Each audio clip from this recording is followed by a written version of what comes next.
Hello friends, स्वागत है आप सभी का आपका अपना फेवरेट ट्यूशन लेसन में। आज हम लोग पढ़ेंगे साधारण ब्याज। आप सभी जानते हैं कि मैं कोई भी चैप्टर पे वीडियो बनाता हूं तो उसे जीरो लेवल से बताता हूं ताकि कोई भी स्टूडेंट मेरा वीडियो देखे तो उसे आसानी से समझ में आ जाए। इसलिए मैं आप लोग को आज साधारण ब्याज जीरो लेवल से बताऊँगा, जिसमें मूलधन, दर, प्रतिशत सब क्या है वो आपको पूरा डिटेल में बताऊँगा। तो देखिए, सबसे पहले आपका इसमें आता है मूलधन, जिसको हम लोग पी से सूचित करते हैं।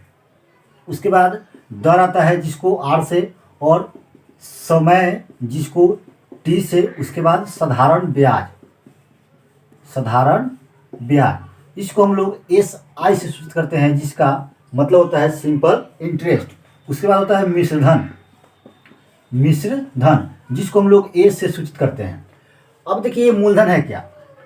तो मान चलिए कि आप किसी से 2000 रुपये लिए हैं या किसी को 2000 रुपये दिए हैं, ठीक है, तो उसे कहा जाता है मूलधन। तो मान चलिए कि आप किसी से पैसा लिए हैं 2000 रुपये और 4% या 5% पे। तो 4% या 5%, ठीक है, तो मान लीजिए 5% पर किसी से आप 2000 रुपये कर्जा लिए हैं तो उसे कहा जाता है दर। अब है टाइम, कि आप कितने समय के लिए लिए हैं, 2 वर्ष के लिए या 3 वर्ष के लिए। तो मान लीजिए कि 2 वर्ष के लिए आप उससे पैसा 2000 रुपये लिए हैं, तो अब आप उसे लौटाइएगा 2000 रुपये का ब्याज कितना दीजिएगा। तो ब्याज देखिए फार्मूला का होता है, यानी साधारण ब्याज है तो ब्याज का फार्मूला होता है कि पी गुने आर गुने टी बट्टा में 100। तो पी आपका दिया हुआ है 2000 रुपये और आर का मान 5 और टी का मान 2 बटा 100। तो ये आपका आ गया कितना, 20 + 100 × 200, यानी कि 200 रुपये आपका कीजिए उसको ब्याज दीजिएगा। यानी कि आप जो 2000 रुपये लिए थे कर्जा, उसका ब्याज के रूप में आप उसको 200 रुपये दीजिएगा। अब है मिश्रधन। मिश्रधन क्या होता है? ये मिश्रधन होता है कि आप जो पैसा लिए थे मूलधन, यानी कि 2000 रुपये कर्जा लिए थे 100, और उस पर जितना ब्याज बना वो, यानी कि दोनों पैसा जब आप उसको देने जाइएगा, ठीक है, तो उसी को कहता है मिश्रधन। यानी कि मूलधन प्लस ब्याज, जिसका फॉर्मूला होता है मूलधन प्लस ब्याज, यानी कि पी प्लस एस आई, ठीक है। तो ये आपका फॉर्मूला होता है किसका, मिश्रधन का। यानी कि इसको देखिए, अब इसमें पी निकालना चाहते हैं, जब आपका मिश्रधन लिया रहेगा पी निकालना चाहते हैं तो इसका फॉर्मूला हो जाएगा पी बराबर ए माइनस एस आई। ये भी आपका फॉर्मूला हो गया। या आपका मिश्रधन दिया रहा है, ठीक है, और मूलधन दिया रहा है, आपका एस आई निकालना है, यानी कि साधारण ब्याज निकालना है, तो एस आई का फॉर्मूला आपका हो जाएगा ए माइनस पी। ये भी आपका एक फॉर्मूला होगा। तो इस तरह आपका मेन जो आपका बेसिक था, ठीक है, ये आपका यही फार्मूला था, ठीक है। आपका यहाँ पे एक एस आई का फार्मूला भी है, यानी कि साधारण ब्याज का भी फार्मूला है, और साधारण ब्याज का यही फार्मूला है मिश्रधन माइनस मूलधन। तो फ्रेंड्स, ये आपका बेसिक कॉन्सेप्ट था, फार्मूला था। अब आइए क्वेश्चन देखिएगा, तो आपको क्वेश्चन बनाते समय आराम से ये सब फार्मूला भी याद हो जाएगा और पूरा जो कॉन्सेप्ट है वो क्लियर समझ में आ जाएगा। साधारण ब्याज की किस दर से 4500 रुपये 3 वर्ष में 5400 रुपये हो जाएगा। इसमें देखिए क्या क्या दिया हुआ है। ये आपका 45 रुपये मूलधन दिया हुआ है, टाइम दिया हुआ है 3 वर्ष, और हो जाएगा मतलब कि मिश्रधन कितना दिया हुआ है, तो 5400 रुपये दिया हुआ है। 4500 का 5400 रुपया हो जा रहा है। तो इसमें क्या क्या चीज़ दिया हुआ है, एक वैल्यू दिया हुआ है कितना, 5400 रुपये दिया हुआ है। उसके बाद पी का वैल्यू दिया हुआ है 4500 रुपये, 4500 रुपये दिया हुआ है, और टी का वैल्यू कितना दिया हुआ है 3 वर्ष, और पूछ क्या रहा है इसमें, आर पूछ रहा है। तो हम जानते हैं सबसे पहले इसमें क्या आपका निकालना पड़ेगा, एस आई निकालना पड़ेगा, यानी कि साधारण ब्याज। तो साधारण ब्याज का फॉर्मूला क्या होता है एस आई का, ए माइनस पी। तो एस आई बराबर हो जाएगा आपका कि एक मान कितना दिया हुआ है 5400 रुपये, और पी का वैल्यू दिया हुआ है 4500 रुपये। अब है कि एस आई का फॉर्मूला क्या होता है, एक और फॉर्मूला होता है पी गुने आर गुने टी। ये गुना होता है, ठीक है, पी गुने आर गुने टी बटा 100 बराबर इसको कटेगा कितना जाएगा, ये 900 रुपये आ गया। चलिए, पी का वैल्यू कितना दिया हुआ है 4500 रुपये, और आर का वैल्यू नहीं दिया हुआ है, पूछ रहा है, टी का वैल्यू दिया हुआ है 3 वर्ष, और 100 बराबर हो जाएगा ये कितना 900 रुपये। चलिए, 900 से काट दीजिए, कितना 5 कट गया, 5 से ये कटेगा तो 20 कट गया, यानी कि पड़ जाएगा 3 आर बराबर हो जाएगा 20 हो गया। तो आर बराबर कितना हो जाएगा 20/3, यानी कि 6.2/3%। यही अब क्या आ गया, दर आ गया, ऑप्शन डी। तो फ्रेंड्स, यदि आपका कॉन्सेप्ट क्लियर रहेगा, फार्मूला आप जानते रहिएगा, तो आपका कोई भी कैसा भी सवाल आपका रहे तो आसानी से बहुत ही कम से कम समय में बन जाएगा। नेक्स्ट क्वेश्चन देखते हैं।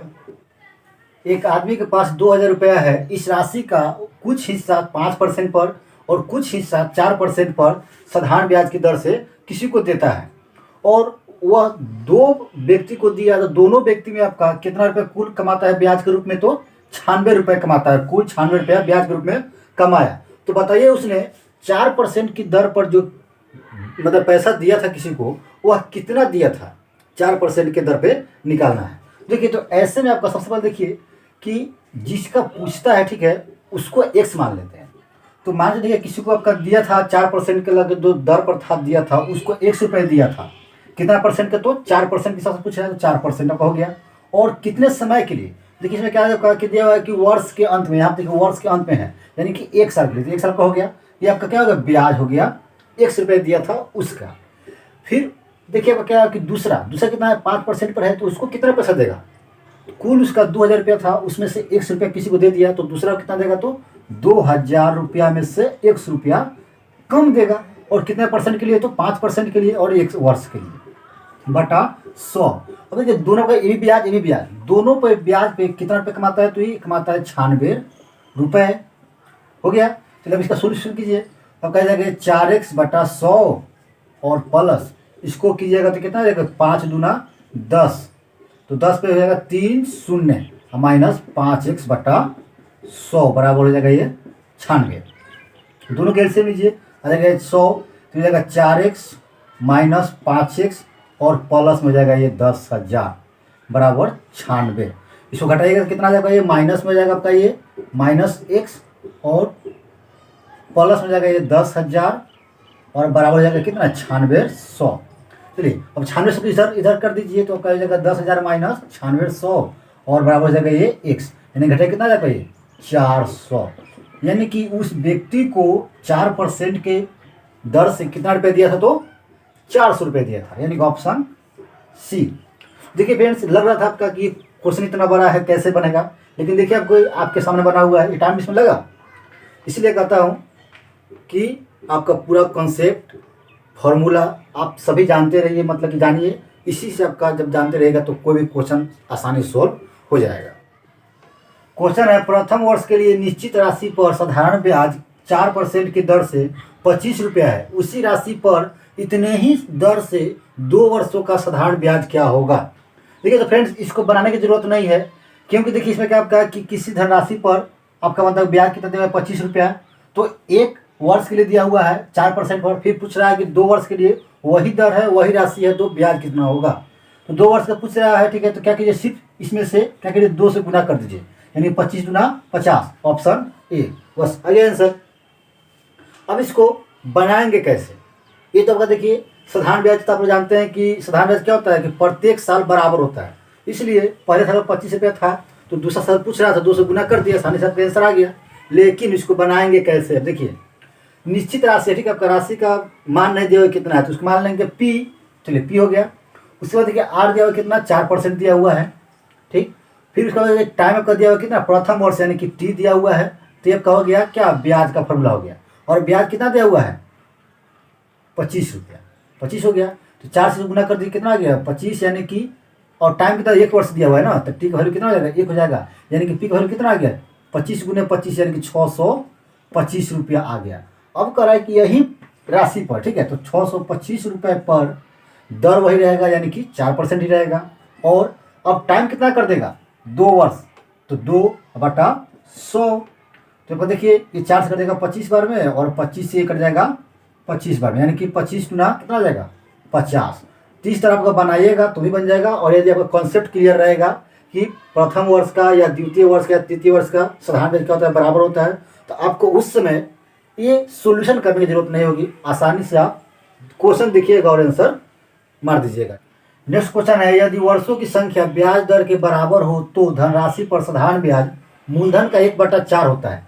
लेकिन क्या क्या पता कि साधारण ब्याज जो है मूलधन कितना 1/4 है, और इसमें ब्याज दर और वर्षों की संख्या क्या है, बराबर है। तो पूछ रहा है कि ब्याज दर क्या है, चलिए तो दर आपका पूछ रहा है, तो इसको मान लेते हैं R%, और समय यानी कि T का वैल्यू कितना दिया हुआ है, तो बराबर है, यानी कि इसका भी R ही है।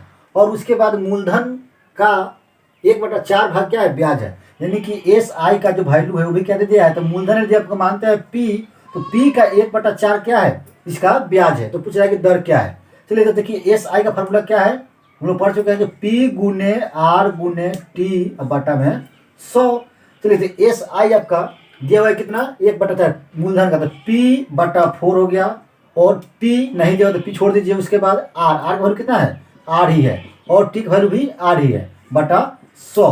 तो P से P कट गया, ये 4 से काट दीजिए इसको तो 25 वाला कट गया ये। अब R से R गुना कीजिए तो R स्क्वायर बराबर हो गया कितना है 25। तो R का वैल्यू निकालिएगा तो ये जाएगा √25, यानी कि R का वैल्यू कितना आ गया 5%। आपका आंसर 5% आ गया, यानी कि ऑप्शन बी। फ्रेंड्स, इस तरह आपका कोई भी क्वेश्चन रहे, आपका कॉन्सेप्ट और फॉर्मूला याद रहेगा तो आसानी से आप किसी भी क्वेश्चन को सॉल्यूशन कर सकते हैं। तो फ्रेंड्स, फिर आपका इसमें और भी इम्पोर्टेंट क्वेश्चन है जो आपको नेक्स्ट पार्ट में बताऊंगा। तो फिर मिलते हैं नेक्स्ट वीडियो में, तब तक के लिए गुड बाय।